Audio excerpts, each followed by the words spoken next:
Hey everyone, welcome to episode 102 of the Pickleball Effect podcast. I'm your host, Braden. And I'm Kyle.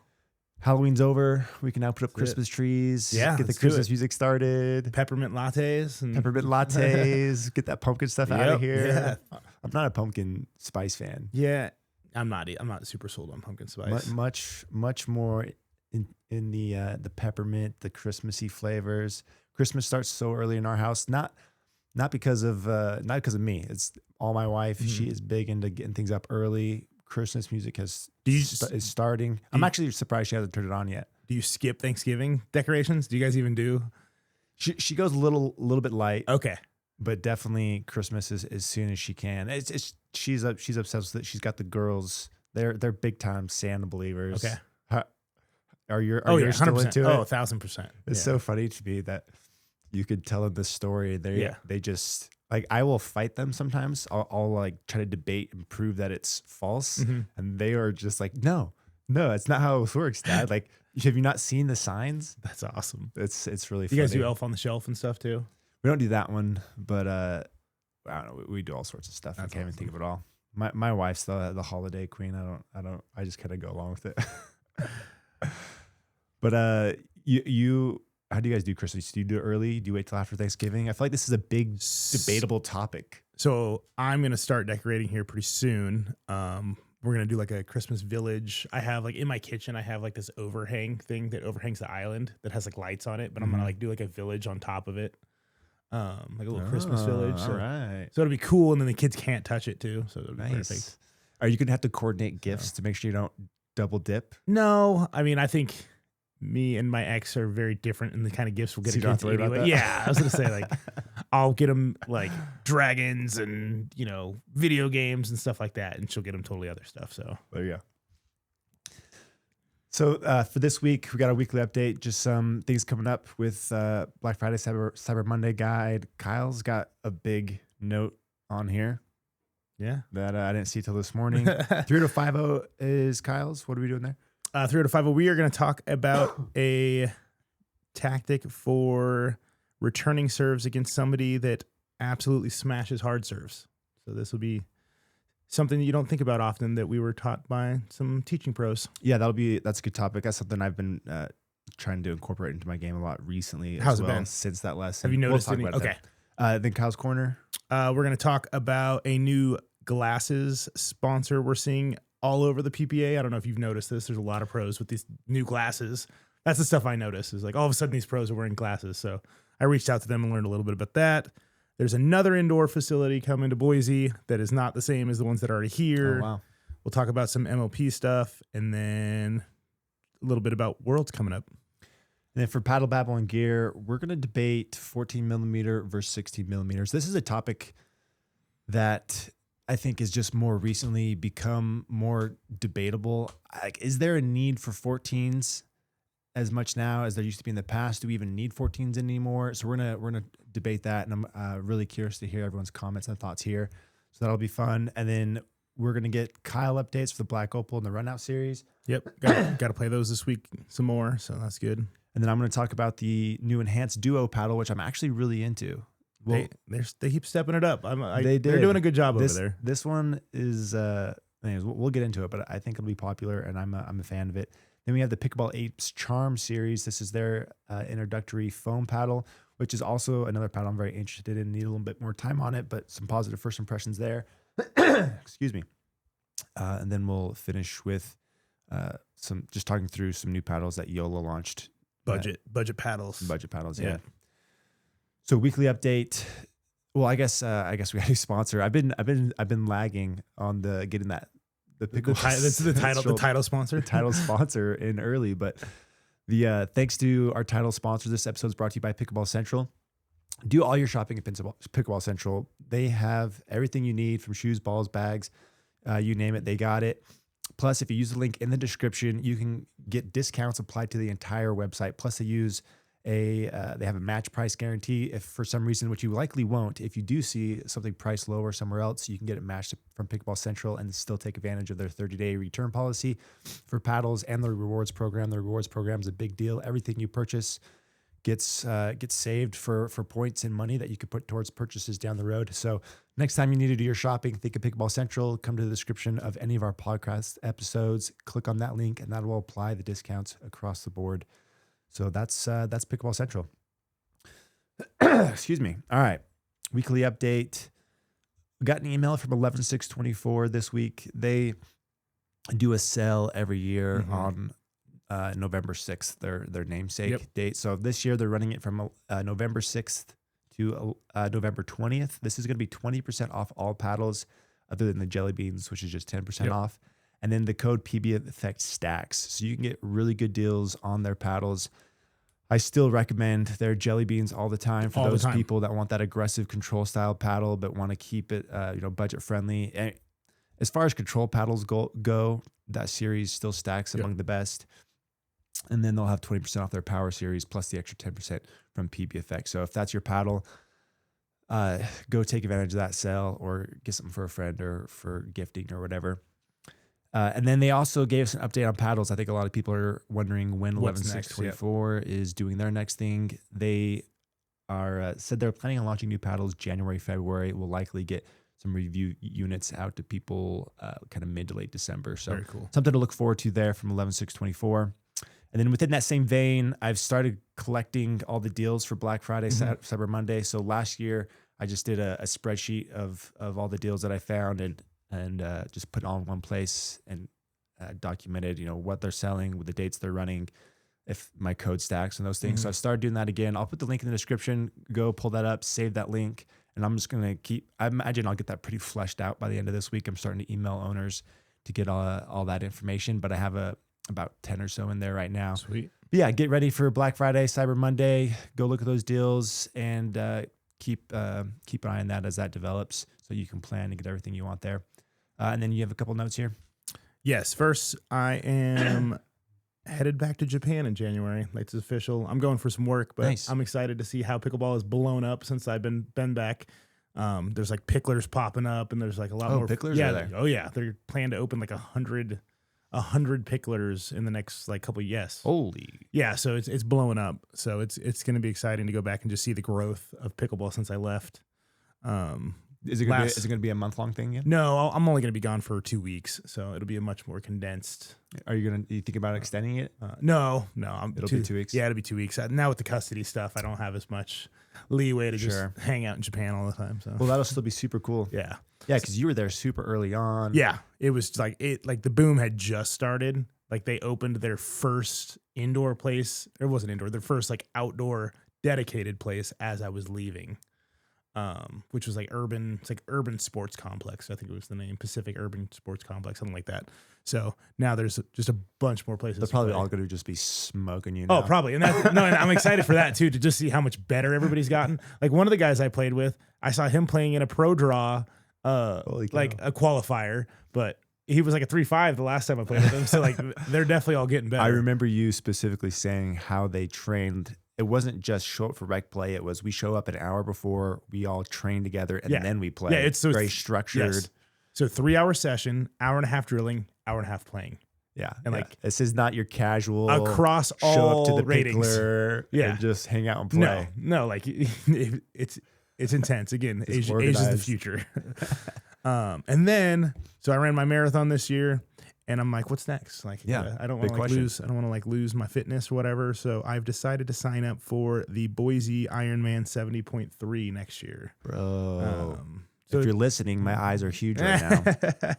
So that's the plan. So I'm looking for what is an Ironman? Like what are the miles? I forget. Well, so I'm going to do a 70.3, which is like a half Ironman. So it's do a full one. There isn't one local. Okay. So pass. I'm a man of convenience. So I mean, the 70.3 is coming to Boise, so I'll do that, and that's 1.2 mile swim, like a 56 mile bike ride, and then a half marathon at the end. Still pretty tough, I guess. I mean, it's dude. For me, the swimming is the hard part. Are you a good swimmer? No, so that's what I might have to like enlist a swimming coach. I'm a little worried about, and it's open water. Spend a little more time there. Yeah, because it's not like in a pool. It's in Lucky Peak. I am a horrible swimmer. When I went on my honeymoon with my wife, of course there was a pool at the resort we were staying at, and I don't know if she'd seen me swim before. She laughed at you. She's like, you swim like a child. And I was like, do you still doggy paddle? I guess. I don't know. I'm just not smooth with it. And I look like a kid. Love that. Never, just didn't grow up in water. Don't have that in my system. Yeah, I didn't do a lot of swimming growing up, so I had to take. When in the Navy, when I got on the VBSS team, I had to get second class swimmer qualified. So you have to like know all the strokes, and I didn't know anything. So I had to get a coach for that too, because I didn't know. Okay, so that was at least some coaching. I didn't know what a breaststroke was. Like all I knew how to do was swim from point A to point B. So, so I have had some. I mean, that was years ago, but I'm definitely not the best swimmer. So that'll be interesting. Well, good for you, man. I'm glad you found something to. I needed to look go forward and train for. Yep. Yeah. So that's all I got for my updates. Well, good for you. Let's do 3-0 to 5-0, brought to you by Ole. Someone mentioned last week the that bag this bag has seen battle, and it has. This thing is empty. I need to get a new one here next to the table. But Holy is a 3-part is a hydration program. They have a pregame, in-game, and post-game. In-game's your electrolytes, pre-game's your energy, post-game is your recovery. Different ingredients for each section, and it's built as a system that you can buy together, or you can buy pieces individually. I'm a huge fan of their flavors. I think their ingredients are legit, and it works. If you aren't taking any sort of hydration products, go check these guys out. You need to use them, and if you are using others, go compare these against your current system. Yeah. Look at the ingredients and the flavors. I think these guys are as good as anybody. I'd love to see some comments from the guys that won some too from our giveaways. Yeah. You know, I haven't mailed those out. That's still on me. It's okay. Still on me. Well, when you get those, leave comments on how you. I have the bags. I have not mailed those out yet. All right. So the tip today, this was brought up during our coach-led play. Coach-led play was what it's called, yeah. By Dom and Susanna at the Flying Pickle. 2 local coaches, very, very smart, really, really talented players and coaches. So this got brought up because I hit a pretty heavy serve, very deep, and they talked about typically they do not recommend short hopping like in your game, but learning to short hop against hard serves can actually benefit you well. Just getting that ball back over and not worrying so much about hitting a perfect return and causing you issues, hitting it into the net, hitting it long. So it's a drill. Basically, the drill for this is somebody stands essentially right at the net, pounds balls deep like it was a hard serve, and you work on short hopping them in. And you and Aaron got to experience this drill firsthand. And you said you've been incorporating it in your game. Yeah, I think there's a lot of benefits to this. Now that I've never heard this before, this tip, and I have since played people who are serving hard. I'm like, okay, I'm gonna try it. I need to go drill this more, but I have been using it in games, so it's been kind of hit and miss to its effectiveness. But to add what you said, the idea of the short hop, the hard serve is you stand closer to the baseline, so you're not starting super far back. The thing that Susanna had noticed for me was I was standing several feet off the baseline just so I could handle the serve well. Yeah. So even if I hit a deep return from that position, a few feet back from the baseline, I'm still slow to get to the net. And so if they do hit a good drive coming at me, I'm moving in, and it's still difficult to handle their drive. Usually it's the hard serve, hard drive combo that this is effective for, and that I have a hard time against, is those people that can just rip serves and then they follow that up with a big drive. And that's just their game. And that can throw me off a lot if someone's really good at that. And so the idea of taking the short hop is you're starting closer to the baseline, and you don't want to put any pace on. It's a little loopy. You still want to keep it deep. That's that's the tricky part is managing the depth off of the short hop. Yeah, because you don't want it short where they're going to come up and crush it. Right. And so you still want to get it deep, but you don't want to worry about pace. It's more about depth.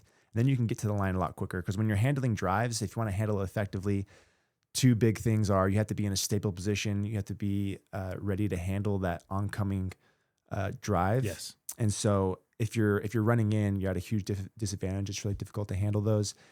So you're able to get to the net quicker, set your feet, and get ready for the drive is the big thing. And then, but yeah, you have to get it deep still. It's the combination of the short hop plus getting it deep, and that's the part you have to drill. So that requires drilling. Yeah. And so I when I executed it well, when I did, keeping that back fourth off of the short hop, I was at the kitchen. It felt like a full second, just getting ready for whatever they were able to bring. And that is a really good tip, and it makes a lot of sense when you're dealing with bangers with really hard hitters. That's one strategy you can implement to effectively handle those people. And yeah, I'm gonna keep doing that one, and then I'm still working on my 4th and 6th. I'm trying to go for a little more there, aggressive, and getting better at those. But yeah, the short hop off of the hard serve is going to eliminate some like what they can do off of that return. If you are going to implement this in your game, give yourself some grace, because like he said, like this is when you're going to have to drill, because if you don't get those short hops deep, you're going to get punished. So it might feel like it's not a good idea while you're learning it. So it's something better that honestly you should probably drill it so you can at least get somewhat consistent to a deeper short hop return. Yeah. I've also noticed it's way easier with a lifetime ball. Oh, really? Because they pop a little harder? No, they just stay around, and the bounce is more consistent. And so when so you're not missing the weird bounce. I'm not missing with the weird bounce, because sometimes because we play a lot of Selkirks in this area. When you get a hard server, sometimes it'll do that. It'll do that thing where it stays low, and that makes short hops really tough. But when I'm using a lifetime ball, the bounce is so much more consistent and predictable that short hopping becomes like more viable. Okay. And more consistent. That so that was shout out to Lifetime. Yeah, shout out to Lifetime. Like that was the thing I noticed about that ball playing against those kind of players this week. That's good. Any other thoughts on that? No, it's something I'm going to implement in my game. Because as these paddles get better and better, we're just seeing harder and harder servers. And there's some servers that have such big serves that also I see myself standing 4 or 5 feet behind the baseline just so I can catch the ball out in front of me instead of letting it get behind me, getting jammed up, standing at the baseline. And it's difficult at first, but I picked it up pretty quick. Like to your point, give yourself some grace, stick with it. And the ball has seemed to slow down a little bit, and it's gotten so much easier over time as I'm picking up the short hops, because it's a little bit more of a technical thing. You have to be able to read it and be there, and there's a lot of footwork with it. You have to be kind of shift into position pretty quick to get ready for it. But when you're looking for it and you're attempting it, it's not as difficult as it sounds. Like you can learn it, you can develop it. I don't think this is like a 5.0 skill. This is something that can be implemented at any level. Love it. Kyle's Corner, brought to you by Slice. No, that's not Slice. Slice. Love it. These guys, a company out of Arizona, they make machined weighted end caps that you can put on your paddle that brings the balance points down and makes your paddle quicker at the net, makes heavy paddles feel lighter. Plus, they just introduced a new weighting system called sliders that is pretty slick. We're going to get ours this week. Pretty excited to try these out. It's like it mimics an MOI tuning system, so you can go look what they created there. It's pretty cool. Use the link and the code in the description to get a discount and to go check out their products. He had a really good-looking co-host help him come up with that name. Oh, did he? Yeah. Who would that be? I think it rhymes with like Ryle. Ryle. No, it was funny. Is that Kyle? We were chatting. He's like, "You got any idea?" I asked him. I was like, "Hey, you got any ideas for names for it yet?" And he's like, "No, you got anything?" I'm like, "I don't know, like Slice Sliders." And he's like, "Well, what about sliders?" I'm like, "There we go." Boom. Sliders. There it was. Boom. Yeah. So I'm excited to try those. All right. So first thing, I was watching some PPA and I noticed all these people wearing these different glasses. Particularly, I noticed AL wearing different glasses because she always wears Oakleys. Mm-hmm. And all of a sudden she had different glasses on. I'm like, this is weird. Then AB's got these glasses. Will Howells is wearing these glasses. Klinger's wearing these glasses. I'm like, what are these glasses? So I did some research and it's called like Pila Performance. Okay. They make glasses. I've never heard of them. I hadn't heard of them either. So I did a little bit of research. They make glasses for competitive shooting. Okay. So I reached out to them to try and get a pair for review. I didn't look at the prices or anything, and they kind of were like, yeah, no. Oh, really? And I'm like, oh, okay. So then I did some more research, and so for a single lens kit, they're $1,200. Holy crap. For a 3-lens kit, they're $1,800. I'm like, okay, makes sense why they don't want to send me a review pair. Jeez Louise. And their whole shtick, I looked them up. So Zeiss makes their lenses. So Zeiss makes really good glass. And apparently they're supposed to increase your depth perception. We'll see. I don't know, but this is the better most for $1,200. I'm just gonna say, and this could be a money thing, but this is the most pros I've seen wear the same glasses. So that it kind of caught my eye. Are they sponsored or they're just wearing them? Well, I think Klinger's just wearing them. AL, AB, and Will are sponsored. They're all partnered with them. So we'll keep an eye on that. When I see somebody get that many pros at once, I get kind of interested. I mean, I think they know that too. But I do think not sending review pairs is tough because if you don't get somebody like us to be like, dude, they're legit, Like just because you see a pro wear it, I'm not gonna drop $1,200 because I know they're getting it for $1,200 a lot. free. I'm sure they have bigger partners that are doing reviews. We'll see.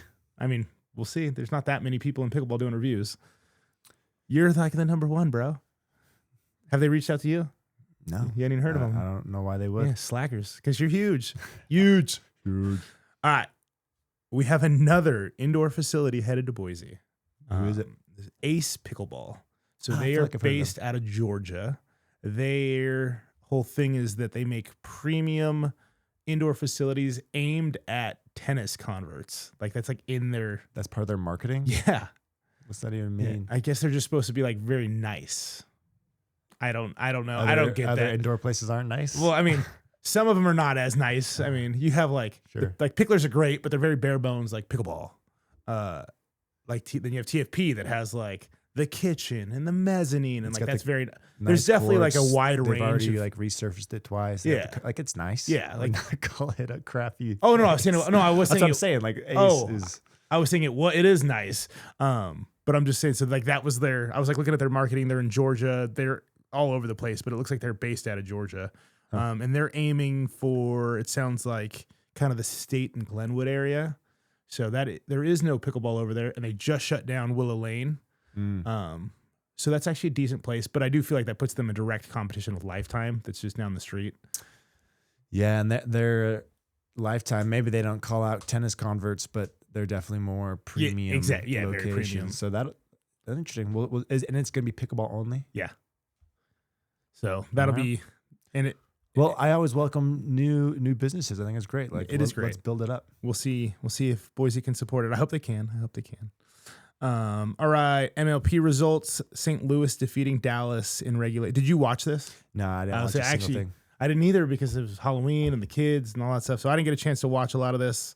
MLP Cup, the Edward Jones MLP Cup, but St. Louis defeated Dallas in regulation.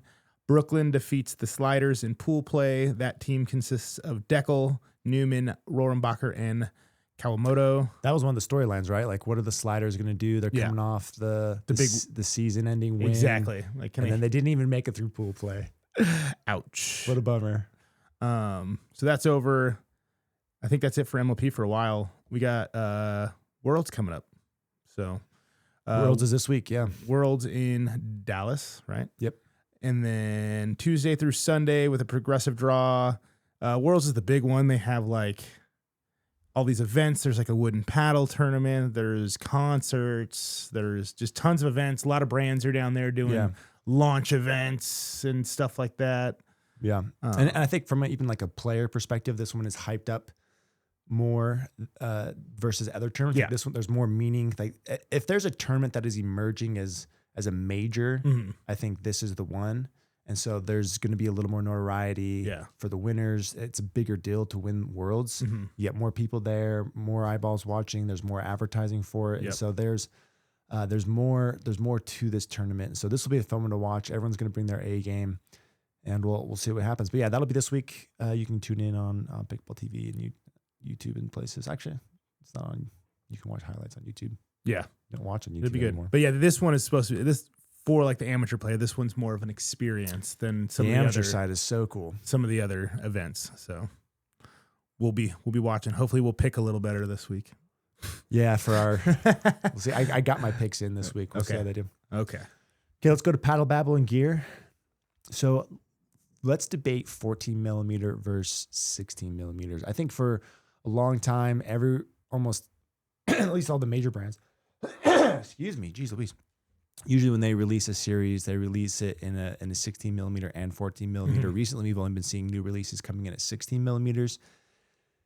And when I think about, okay, what were the advantages of 14? You know, are they still viable today? Is 14 still make sense in today's market, or is 16 the only way to go? When I think of like pros and cons for 14 versus 16, 14, you get a little more pop, a little more kind of aerodynamics, but you give up some stability and you give up a little bit of feel. Usually it's like a firmer feel, right? So I used to prefer 14s. I prefer 16s, but 14s, I remember I was playing the Volair Mach 2 Forza. They sent me the 16 and the 14. This was one of the first, wide body thermoform paddles. Like, oh, finally a wide body that has a little bit of action to it. And even with the 16 millimeter in thermoform, it was just a little too soft. And going to the 14 gave me that little extra pop I needed at the net, because that just really wasn't available. I mean, you had like Paddle Techs and those, and then like the Scorpius models, but like there just wasn't very many options in a wide body shape that gave you the offense I wanted at the net. And so I went to a 14 for that extra pop. But you do give up that forgiveness and stability, right? But in today's market, you can get a 16 millimeter in power, pop. You can get like whatever performance profile you want in a 16. There's really, I can't think of a offensive scenario where a 14 is going to give you a clear advantage over a 16 in terms of like total firepower. And so I'm thinking, okay, now really the only pros for 14s are maybe like maneuverability and like maybe like a little more linear, like lower trajectory off your shots. But outside of that, like I don't know if there's really any more reasons to go for a 14. What do you think? I think it mainly comes down, for me at least, I think it comes down to the core construction. Like if you're going to make a paddle today and you're still going to use polypropylene, I think that there's still an argument for 14 and 16. But I think with foam, we've already seen that they can do so much different things with foam that you can achieve all sorts of different profiles out of a 16, that if you're going foam and you're a new company, I feel like you should just make a 16. And you can make variations of that 16 that fit the market that you're trying to go for. Yeah.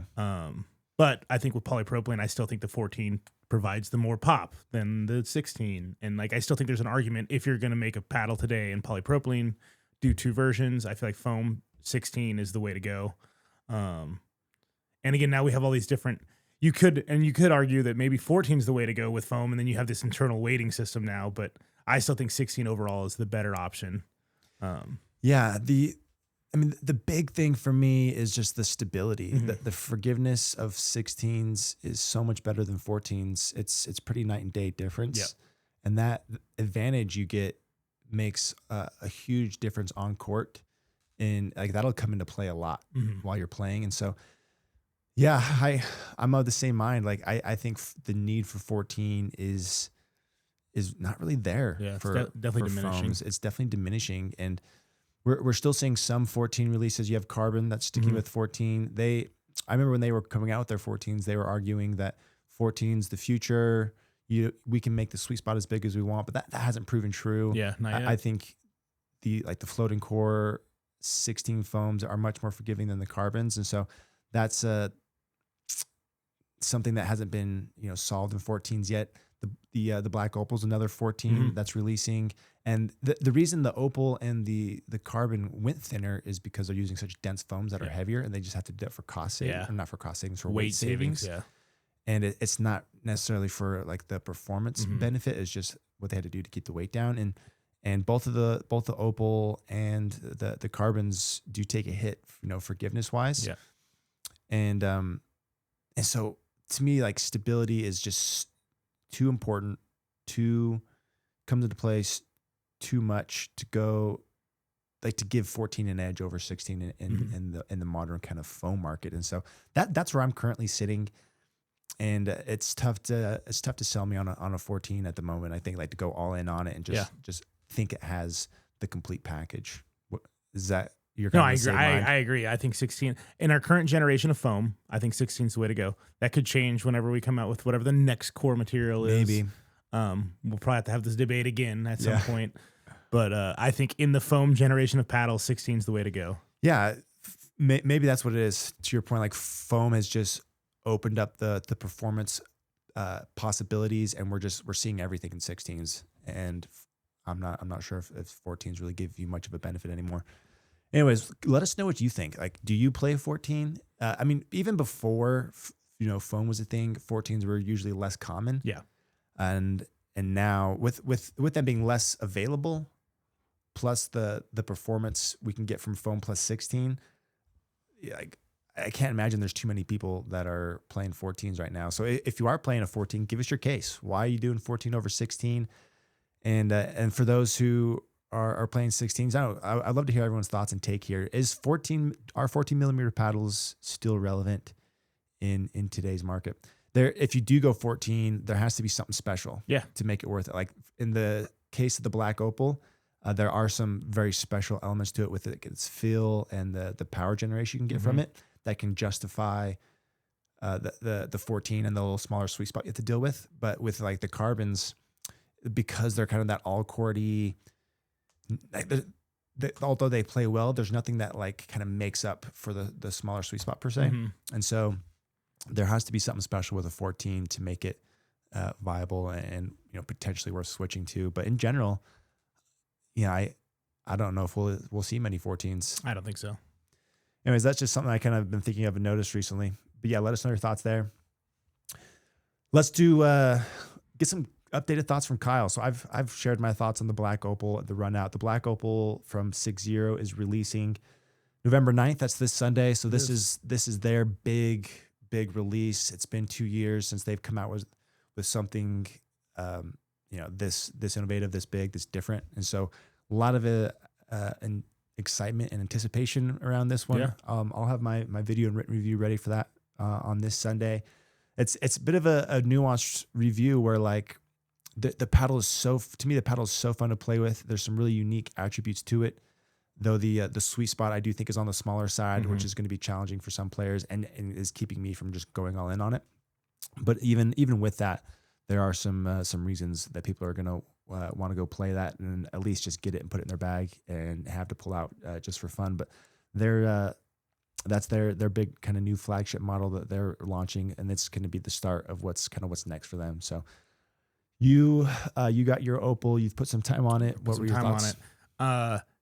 Sweet spot's definitely not oversized. I didn't feel like it was tiny, but it definitely wasn't the most forgiving paddle. Power's amazing. The pop was great.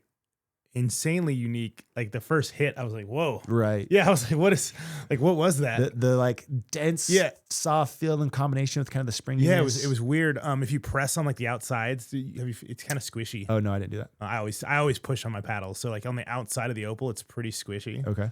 I played pretty well with it though. Overall, I don't think I would suggest it to like a 3-5. But like a 4-5 player, if you like, your hybrid shape and you need power, and I don't think it's a bad buy. I think it's definitely different. It feels really good. Yeah, dude, it feels so good. It's got a really good feel. Nothing is beating it as far as like feel and like just the pleasant impact sensation you get.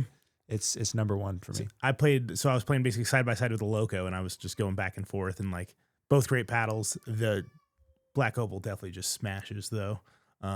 It shapes the ball good. It's a step up. Yeah, for sure. Power. For sure. So, okay, let's dive into sweet spot. How many times did you play with it?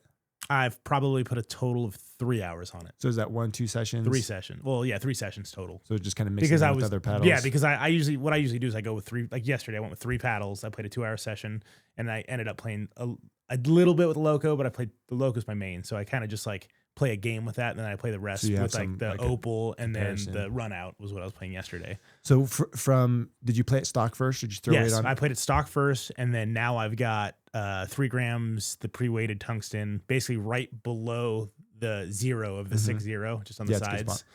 And the weight definitely opened up a little bit. But yeah, you were getting a question. No, I was just wanted to see kind of how your thoughts on the sweet spot may have changed over time. Like when Aaron was playing when he first played with it, he messaged me and he was just so hype and big on it. And then he messaged me like he plays it again second. And he's like, all right, it's a little more difficult than I remember from the first time. And he started to notice maybe some of the elements that I had mentioned about it before. And so his opinion shift because it feels so good and so exciting when you kind of go through this like kind of wave. I want to know if you kind of went through that same experience versus different. I actually think I had more fun with my second session than my first session. Because you got the weight dialed in. And I think I got the weight dialed in, and I also just knew what to expect. And I knew that I had to actually be a little more like cognizant of where I was hitting the ball on my paddle. Sometimes you get these paddles that are so forgiving that you just put your paddle out there and it's going to at least go back over. Yeah. So this one, not so much. You got to actually, keep your eye on the ball. Yeah. Any other paddle, you guys just take your eye off. Yeah. It doesn't matter. Hey, I've had battles where I'm just like, yeah, that's gonna go over. You know? Well, cool. Thank you. So that's going to be 7 p.m. Eastern time this Sunday. I imagine that those will probably sell out. Probably. I think so. This is a great. These. I mean, 6 Year already has a lot of people that love them, and this is a super solid offering from them in light of some of the other releases. Sure. So I would go this over a Ruby for sure. Yeah. Okay. Runout. So this is Forge and Bond. Yep. We talked about them last week. They have the carbon fiber Forged carbon frame that's like yeah. all one piece with the handle. What were your thoughts on Another unique battle, unique feel. Sweet spot wasn't as huge as like some people said, but I don't think it was small by any means either. compared to the Opal? It's bigger, or worse? bigger than the Opal. Better than the Opal? Better than the Opal, which being thinner than the Opal too. So but no, I think it's a solid first offering from them. It's not like it's not a paddle. It won't be my main. I really do like the shape and I like the handle. Like I think they definitely have a great foundation for where they're going. I'm excited about it. This paddle, I would probably personally, I would wait on their next release. I think they're just getting started and they have something going, but I would bet money their next release is going to be something really special. But this is definitely a solid entry into the market. For somebody looking for an all-court paddle made in America, little different feel with that, that real stiff, rigid frame. Mm-hmm. But yeah. Yeah, that's good. Sounds like it's pretty much in line with what I was thinking and filmed with it too. All right, let's do Enhance Duo. Enhance. They're surprising me with this one. I just love it. They're like, they Enhance has come from making instructional content to making the Dink Master, and now they're like making splashes with paddles. I just love it. Yeah, there's I'm surprised there's not more creator brands. Mm-hmm. Like I have like the tungsten and paddle accessories. You could consider a creator brand. You have Enhance, who started with they still do the instructional videos, and then they added their products. Start out with instructional type products, and then have moved into paddles. But I'm surprised there's not more creator brands that do that. Yeah, because you have this built-in audience, and you have such a pulse on the market. Even if it's something small, I'm surprised there's not more people that take advantage of it. But they have come a long way with paddles, and I was really impressed with this Enhanced Duo. So just some general information on numbers, construction, release dates, and things like that. So this is releasing November 15th. I was trying to find the price. I want to say it was $175. I couldn't find it last night, but that's how much they're selling their other higher end model, the Gen 4.5. It's a good price. So $175. That's before code. I believe they do 15% off, so it'll be around $150. They're only launching in the elongated shape, but they do have plans to launch this in a hybrid and wide body late December, January-ish. So this will be the first model that they launch in 3 different shapes, but they're just doing the elongated initially. Numbers-wise, or let's do tech and then we'll do numbers. So tech, they call it the Duo because there's 2 foams in the core. Their Gen 4.5 had the indentations. This does not have the indentations. This has the floating core with the ring of EVA around it. But the difference between this and say the bread and butter or the VSOL Pros is that the ring around the side or the outside doesn't go all the way through the core. It's like if you were to cut this, what kind of cut is this? If you cut it like in half, what do you know? Like I'm trying to think for the listeners. If you cut this in half, like just across the horizontal middle line, so you can see a cross section. The cross section. That's what I'm thinking. You would see the EPP foam go all the way to the edge. Okay. And you'd see it sandwiched by the EVA on the top and bottom of it going around. So basically, where this white is. I mean, it goes all the way goes all the way around around. like a floating core, but it doesn't. It's not like one solid piece. Got it. It's like a sandwich there on the sides. So it's a little different take than what we're seeing from the full floating core, where it's like 2 separate sections. I have images of them. I'll send them to you to put up because it's a lot easier to see than. So this is like essentially slotted into it then. Yeah. Okay. Yeah, there you go. That's a good description. And in my head before I went and played it and tested it and ran the numbers on it, I was thinking this would likely be similar to a floating core, probably toned down a little bit because you don't get as much of a I was Trampoline thinking you wouldn't effect. get as much of like a trampoline Yeah. or flex. Excuse me, man. As much flex from it.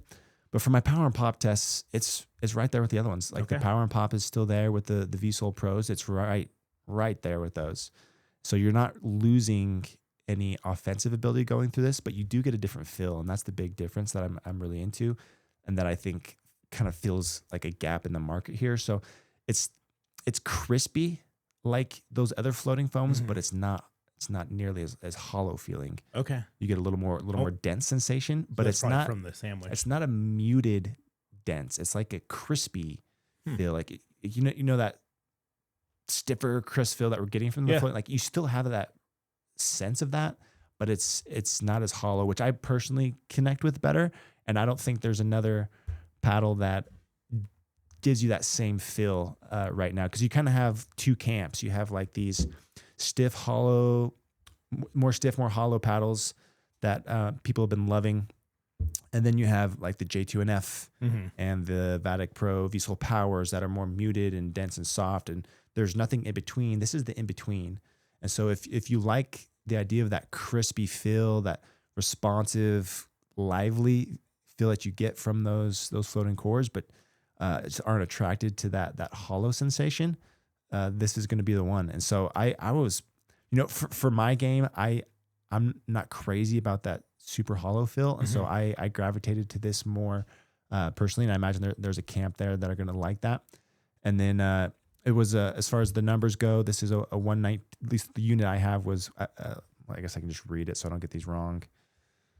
It's 8.1 ounces, 119 swing weight, 6.3 twist weight. So good numbers, nothing like spectacular here. It's just kind of like average, what you'd expect from elongated. And then the percentages wise, I was 89 percentile on power and 83 on pop, which is right where a lot of those others are following. Like maybe just like a touch less power than these others, but it's like 0.1 miles per hour difference. Like you're not going to really be able to tell a difference offensively with this one versus maybe a VSOL Pro. And so I think they did a great job. I'm really excited to see the other shapes in this. I think the hybrid and the wide body are my preferred shapes, and so I want to experience that in that for like my own game. But for those who like elongated, they did a great job with this. This is a good They paddle. they have like little shadowed spots of where to put your tape too. Yeah, that's so you can keep it. That's I the like other that, thing. so it's symmetrical at least. Yeah, and it's less pronounced Yeah, than it than was. they have on other ones. Yeah. So it's you have to kind of look at it to see it, which I think was smart. smarter. But good job, Enhance. I'm glad they're doing all three shapes, and that'll be launching the 13th. And they're doing a bunch of Black Friday deals, so you can get a pretty good deal on that. Here's the cross section. Okay. Yeah, exactly what I was thinking of. Okay. Yeah, we'll put that picture up so you guys can see what that looks like. But more to come there. Really, really good first impression. I just think that feel in particular is what makes that stand out compared to some of the other options we're seeing on the market right now. Let's go to Pickleball Apes. All right, Pickleball Apes. This is their foam This is the core line. That's the core. Yeah, we're gonna do a little game here. Oh, okay. When we talk about tech, so to see what you see if you can tell the difference between them. So they're launching their new foam series. This is called the Charm. If you're listening, these things are bright orange. I was going to say this should call them like the Tangelo. Like the Tangelos. Jeez. So yeah, this really big, loud. It'll just be hit and miss. Some people will love it. Others will wish it was more traditional. I think it's fun. I don't like looks. Should have been a Halloween release. Looks matter a little bit to me, but I'm like, if there's an ugly paddle that performs amazing, I'm going to play it. And not to say that these are ugly. That's just, I don't care much about aesthetics as a deep performance. Though you can always appreciate when something looks nice. Anyways, the design's fun. Some will like it. Some will be a little disinterested from it. But let's talk.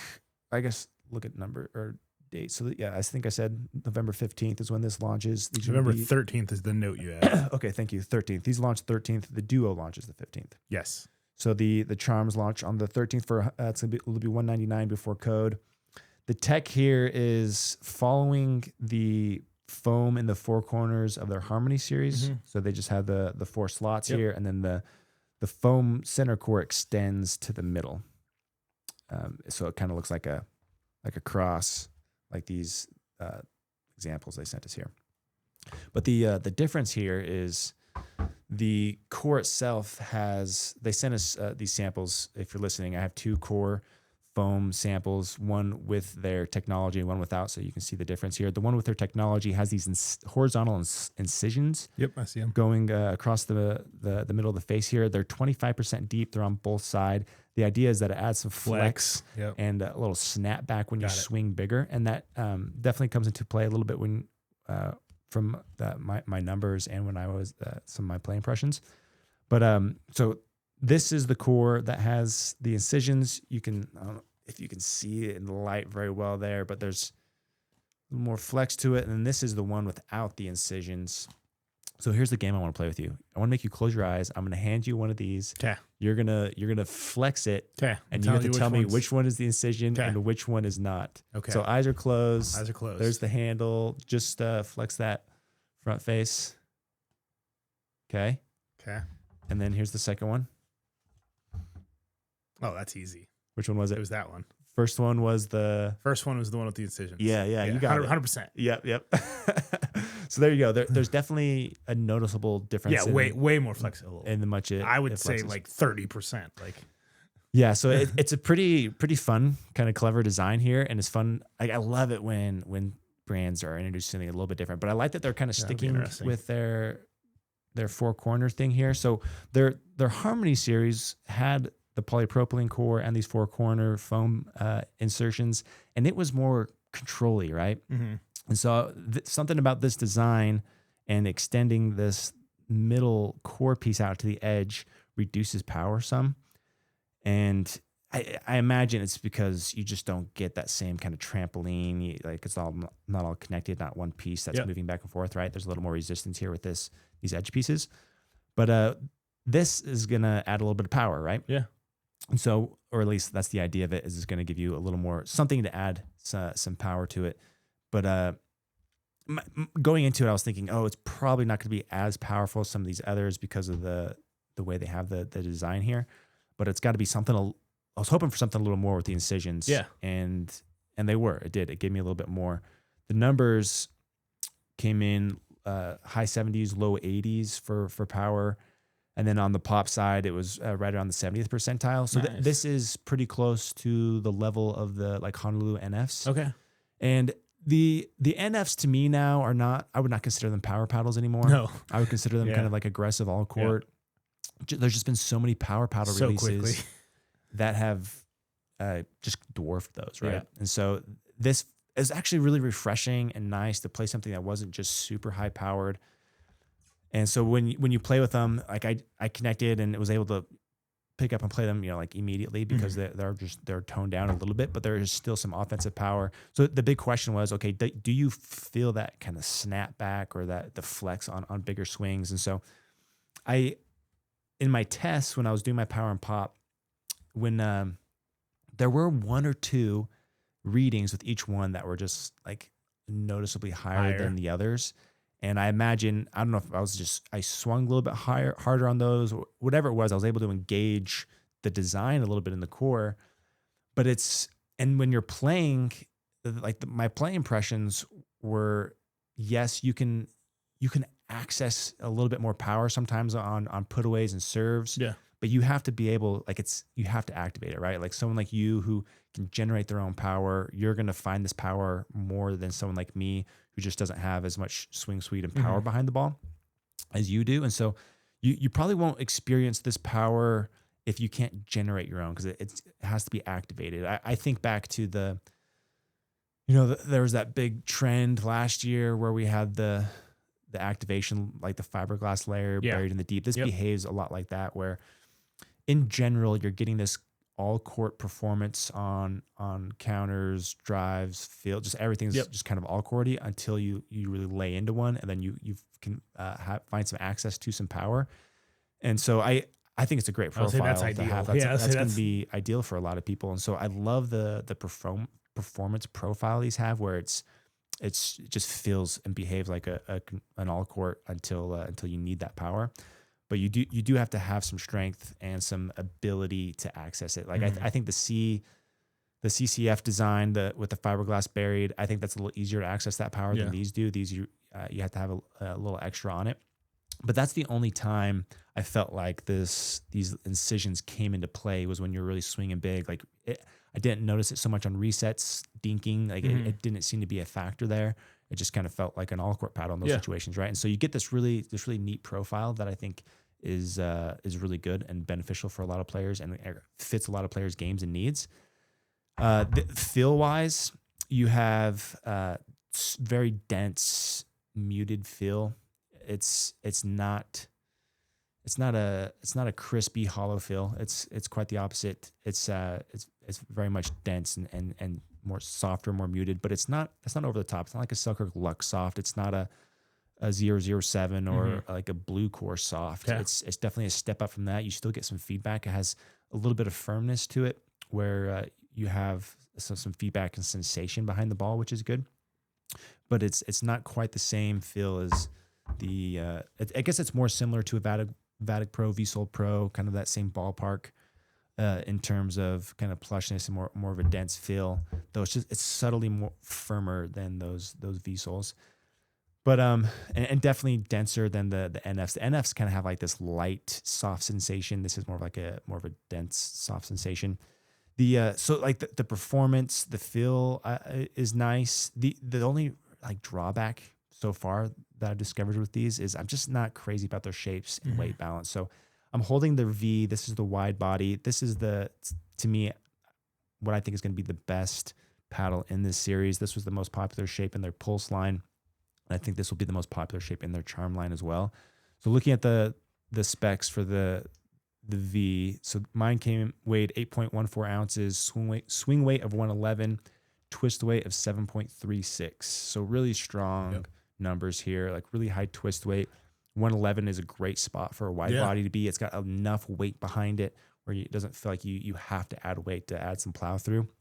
So a really, really good spot out of the box. And if you want to bump it up to like 113 or something, super easy. So I thought the weight balance, the forgiveness of the V was fantastic and very good, like their past series. However, their hybrid S, the Charm S, and then the elongated X, the weight distribution isn't ideal on these. So on the hybrid, the swing weight is 115, which is for a 16 millimeter. Like the average for a 60 millimeter is going to be 114ish. So it's one notch above swing weight wise, which isn't a big deal, but the twist weight is 6.3. The average twist weight for a hybrid is going to be closer to 6.5, 6.7.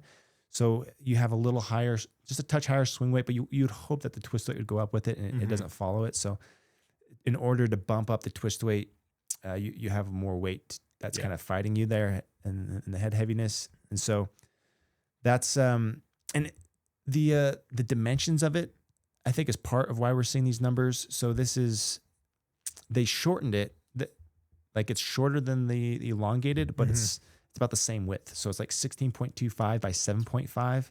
Like the magic of hybrids is that you go a little bit shorter and a little wider. So you get the little shorter makes it a little more headlight, a little more maneuverable, a little wider makes it forgiving, increase that twist weight. But because they only go shorter and don't go any wider, you don't get those same benefits of the forgiveness. And like it's not bad, right? Like I can go play with this and like I'm happy with the sweet spot, but it's not this oversized sweet spot that we're coming to expect from hybrids now. So it's not the worst shape in the world, but I do think there are better hybrid shapes. And then the elongated, mine came in at 8.18, swing weight of 124, and a twist weight of 6.3. So you have about the same twist weight, and then a very high swing weight of 124, which I think that's just too high for an elongated. For most people, I think the highest you want to go for an elongated is 120, 121. And so a little bummer. What was the static again on the elongated? 8.18, so basically 8.2.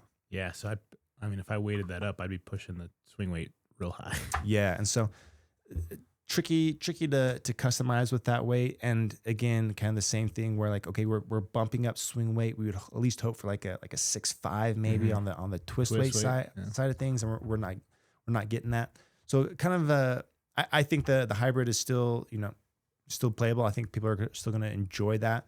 The weight on the elongated is, I just think that it's just too heavy. And it's going to be kind of knock some people out of that.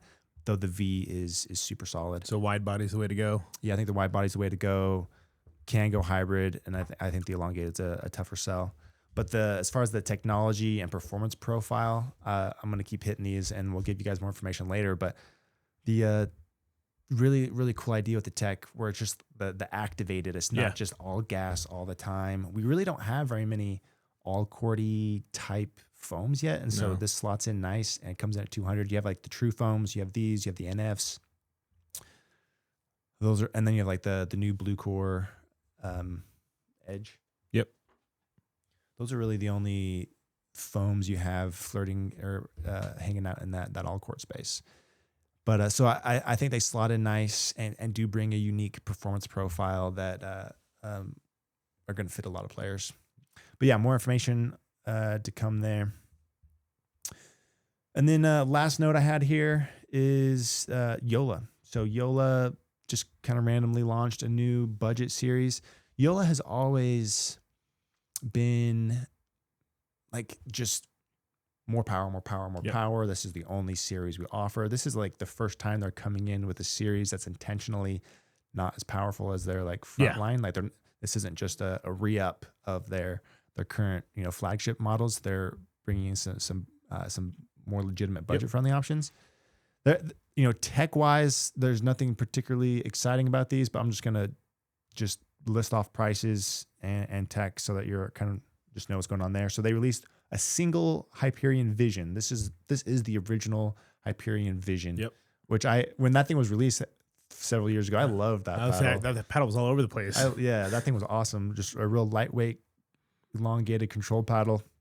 And so that they just left that thing the same. It's cold pressed. It's $90, only available in the Hyperion. Then they're releasing another series called the Heat Vision. This is retailing for $100. This is just thermoformed. Yep.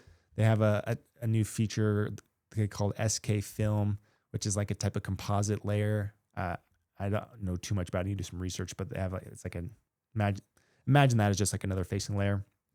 But those are retail for $100, and that's going to be available in the Perseus, Agassiz, and Scorpius shape. So they're introducing the Agassiz shape into the Heat Vision series. And these are all polypropylene cores. There's no foam cores here. And then the third series they released is called Double Vision. This is thermoformed with an aramid surface, and that's going to sell for $120, and that's going to be available in their Perseus, Hyperion, and Scorpius line. This is these are pretty good prices for a big brand name like JOOLA, right? Yeah. And I think this is a big win for pro shops. Yeah. I was going to say, by these prices, you can tell that this is aimed at Dick's, Walmart, Shields. Like, I guarantee these are going to be all over this place. Yeah, this will be all over the place there. And I think of like perfect timing for Christmas. Good timing for Christmas. And I think that like JOOLA is just such a big name. Mm-hmm. And you walk into TFP, the Flying Pickle right now, the only JOOLA you can get is a $280 paddle. Yeah. And so to have the JOOLA brand stamped on something that's $100, that's a decent paddle. Yeah. Then I think I imagine those will move well in like pro shop scenarios and indoor facilities type places. As far as like paddle nerds, nothing exciting here for us, but it is. But they're bringing the Agassiz shape, I think, into the Heat Vision line, which will be a big deal, which is fun. And it's odd to me that they're doing different shapes for each series. Like they only have the Hyperion for the Vision, the Heat Vision. They have the Agassiz, and then the Double Vision instead of the Agassiz, they have the Hyperion there. And so kind of wonky, like not consistent, which is confusing to me. I don't know why you would do different shapes, but that's what they're doing. I'll put links to the description if you do want to go.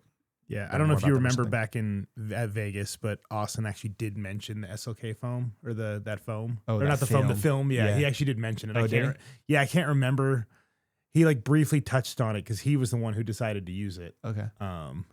Because he told us like where he got it from, like what it was like from another industry. Oh, cool. But yeah, I wish I could remember that conversation. Yeah, I wonder if maybe it gives it a little more pop. I think it does. I think he was saying it basically makes it play like a better paddle, and it was just like a cool thing you could add to the face of it. Yeah, from the little bit of reading I did on it before the pod, I got the sense it was kind of like a fiberglassy-ish type edition where it maybe gives you just a little bit more. They advertise it as like a vibration reducing thing. Okay. So I don't really know what it does for it. I'm going to email them, see if I can maybe get, one shape in each series. They're kind of tricky to work with these days. They've had some turnover with personnel and they don't do codes, which is frustrating anymore. But I'll see if I can get those and at least get some stats and numbers in the database. Because those are, honestly, this could be great. At those prices, that's great for Christmas gifts for people you want to get into pickleball. Right. And like, especially for, that scenario where like you want to get them a recognizable brand. You don't want to get them some random 100 because they don't care if it's the best paddle on the market. No. If it's not a name brand, like they just care more for the looks. And these look really cool. Yeah. The designs are nice. It's a recognizable brand. And so like it has some appeal to it that way. But yeah, for like you and me and the paddle enthusiasts, we're just going to kind of glance over these. That's everything I got for us. Thanks everyone for tuning in. Have a great week.